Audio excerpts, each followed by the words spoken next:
Театр имени Карима Тинчурина снова удивил всех. Теперь его репертуар будет украшать спектакль «Гамлет», причем на татарском языке. Именно изюминка в том, что мы этот спектакль ставим не на сцене, а вот в этом фойе, в этом холле.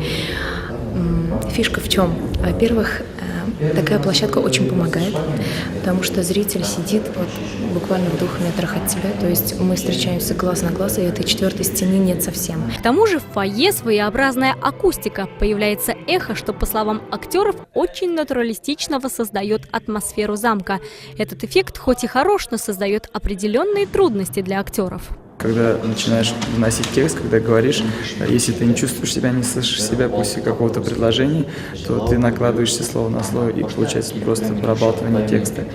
Вот это было самое сложное, привыкнуть к этому замку, к этой фойе. Самое интересное, этот спектакль совсем без декораций. Все внимание зрителя приковано к актерам. Декораций и реквизитов нет, поэтому ни за что не скроешься, за костюмы, за декорации не скроешься. То есть приходится выплывать только на внутренней правде, на актерской правде. К тому же текст написан белым стихом, что полностью исключает импровизацию в случае, если забудешь текст.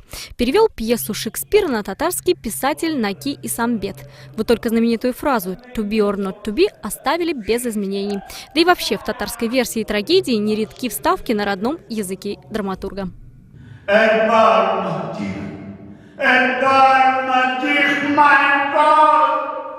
Сам режиссер говорит, что шел к этой работе всю свою творческую жизнь. Интервью дает неохотно, ведь завтра уже премьера, и зрители смогут увидеть все сами.